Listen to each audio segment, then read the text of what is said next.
Hey guys. Okay, so this is what's going on. Well, number one, remember you got to mix these toners with a scale, or just be really good at measuring. Okay, you need to do it to 1 to 1.5.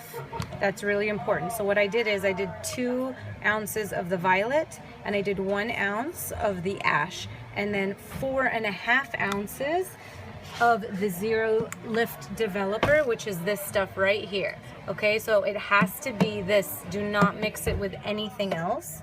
And so now we have a total of 7.5.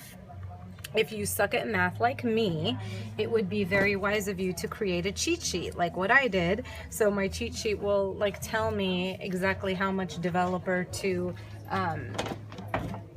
color, to the toners to mix, so that I am getting the exact measurements correctly. So for example, let me show you, because I have my little cheat sheet that I wrote over here. So if I'm mixing 1 ounce, it's 1.5 ounces of zero developer. If you are mixing 3 ounces total, which is what I just did, you need to add 4.5 ounces of developer. So I have it written down for myself. So if you take a look, so you can see, all we did was just wash it. It lightened really nicely, and for some people they would probably be happy with just that because it has like a really pretty golden beigey color.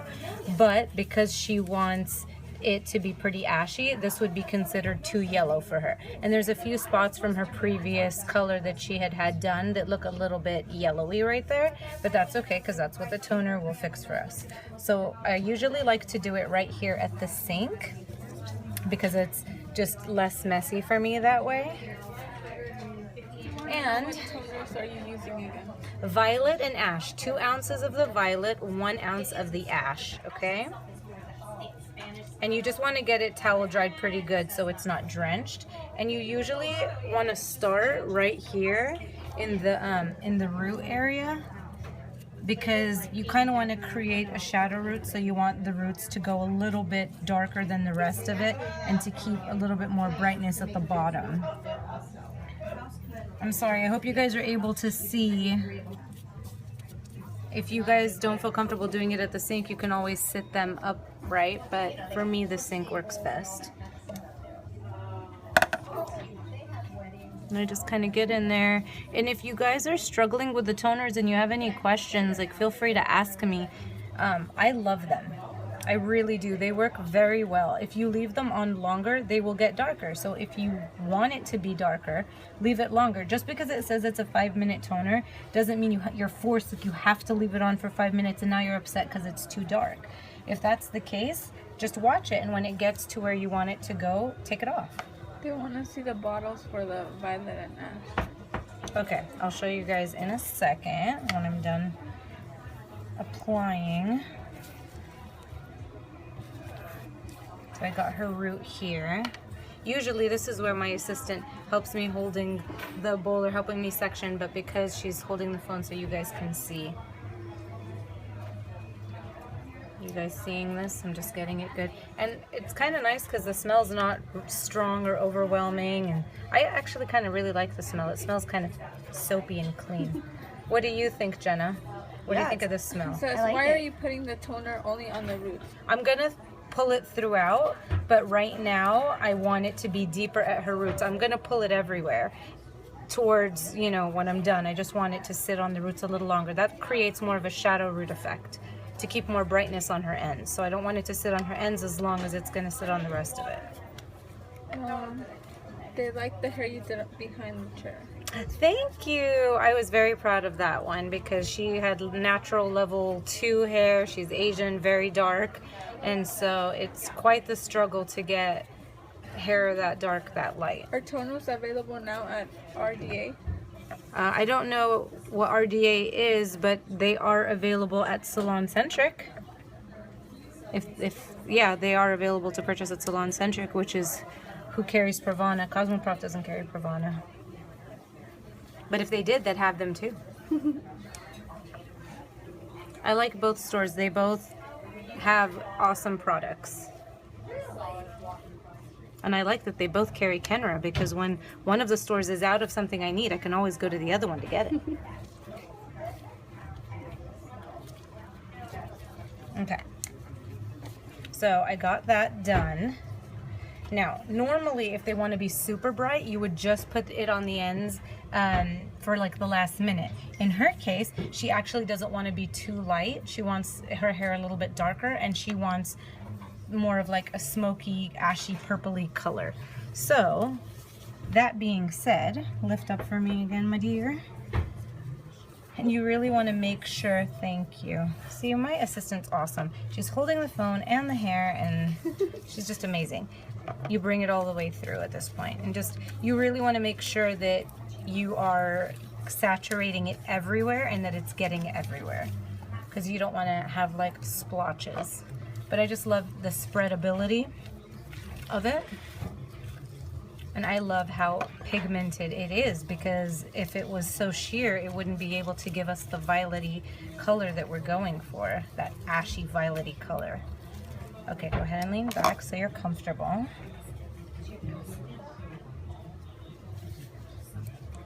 And I like actually that it's 1 to 1.5, because you get more for your buck. And I think the toners are like $5 for a 3-ounce tube. So you're getting a lot for your money. What level was her roots? Naturally, her roots are about a 6. But she's got a really beautiful natural root color. Her roots are like an ashy 6. She's like the perfect 6.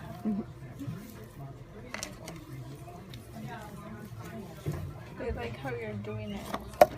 Yeah, see, doing it at the sink is like, it's so much more contained, and I think it's less messy. And then also, it's good to do it at the sink, because what if you start seeing that it's turning? You don't have time to like, okay, let's get you leaned back, let's get you adjusted. You want to rinse that off fast. So if she's already leaning back, then you don't have to worry about it. Does that make sense to you guys, though, why I went in and did her roots first? Yes. Okay, good. But see how pretty you can see as it's oxidizing? That like purpley color that's on my hands, you know, that's what we're going for. But again, she wants to see violet and purple. Some people don't want to do that. They don't want to see that. So you need to learn by mixing them. Just play with them, get comfortable using them. We wish they could have seen you when you were doing the liner, and they said you're awesome. Thank you. Okay, I will try on my next one to do that. It's her first time coming to me, so I really didn't want to take away from her first visit with periscoping, you know, the whole appointment, you know, for you guys. So we have to always have a balance, right, between what's best for our customer, and we need to always put them first. And for Jenna to be so generous and kind to share her appointment with you guys, I always appreciate when clients do that. So I'm gonna move this out of the way. I'm gonna set the timer. What will this do to the brown? Ash it out? Maybe a little, but that's what's so awesome is this is a demi and it's a 0 lift, so I don't have any fear that it's gonna lighten her natural color at all. And I think that's the problem with a lot of toners, is they do lighten them. Do you know where my timer is? Okay, let me go grab it. They said thank you. You're welcome.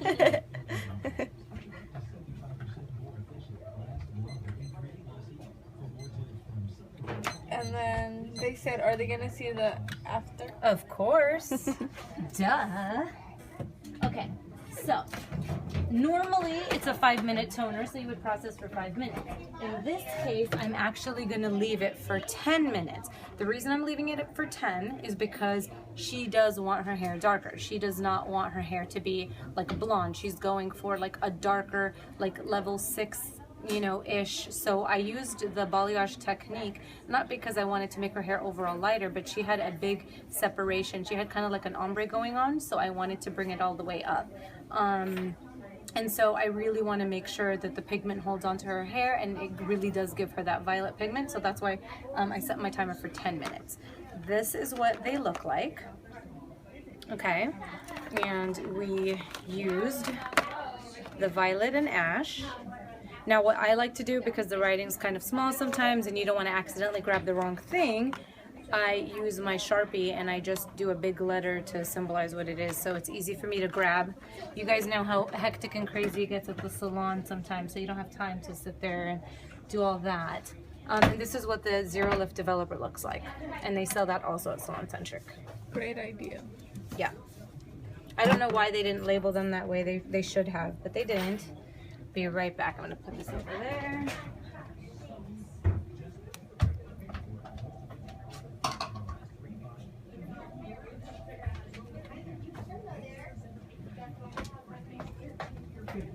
Okay. So this is good because you guys are here. I don't want to keep you guys on the whole 10 minutes that I'm processing her, but I am going to show you her after when I style it. I've already cut her hair, but I do want you guys just to kind of start seeing what's happening. So obviously you can see her hair is going darker. See that? It's not as light and blonde, which for some people that's a problem because they do want it to be light and blonde. She does not. So this is definitely going to give her that deeper, darker color. I don't know if it'll show. You have your phone on you? Yeah. Yes, Nora, I love you. You're a great educator. Oh, thank you. That's so nice of you to say. I'm trying. If you want to keep it blonde, what toner would you use? Okay, if I wanted to keep it really light, I would have probably diluted it a lot with the clear, and I would have, like I started, do the application on the roots first and just for like a minute on the ends. So that's if you want to keep it light. And I'm gonna see if Jenna can pull up the picture, the inspo picture that she showed me on her phone, so you guys can kind of understand why I say she wants it a little bit darker and she doesn't want it that blonde. Can you guys see? It's my hair boo Glam Iris's picture that she did, and it's like a super ashy cool blonde. So that's why, you know. I think 1:1 ratio of clear. It really depends how light you get them to. It's very difficult to say. I guess you could start that way until you're comfortable with it and just look at the hair, and if you feel like it's not toned enough, you can always add a little bit more violet. You can do that. But I mean, who says just straight violet? You could do, for me, if I want to keep it light, I usually go with the pearl. The pearl and the ash mixed together is really pretty too. The violet is really something you have to, because it's probably one of the more pigmented. Violet and natural I find to be the most pigmented. So if you want to keep it blonde, maybe don't use the violet. Maybe use the pearl. Best Periscope ever. Super detailed and in-depth. Aw, thank you. Do you guys see what's happening? Isn't it such a pretty color? It's like a mauve, like how it's processing. And it's so mild, like I know I'm like totally breaking the rules and I shouldn't be doing this with my bare hands without gloves, but see if I can even push some of it off so you guys can see the coolness that's going down. I can't wait to blow it out and style it. Anyway, I will not bore you with just running my fingers through the mush, although I'm enjoying it. So I will come back to you guys when we're done styling, and if you have any questions, save them for me when I come back on my next scope, okay? Bye.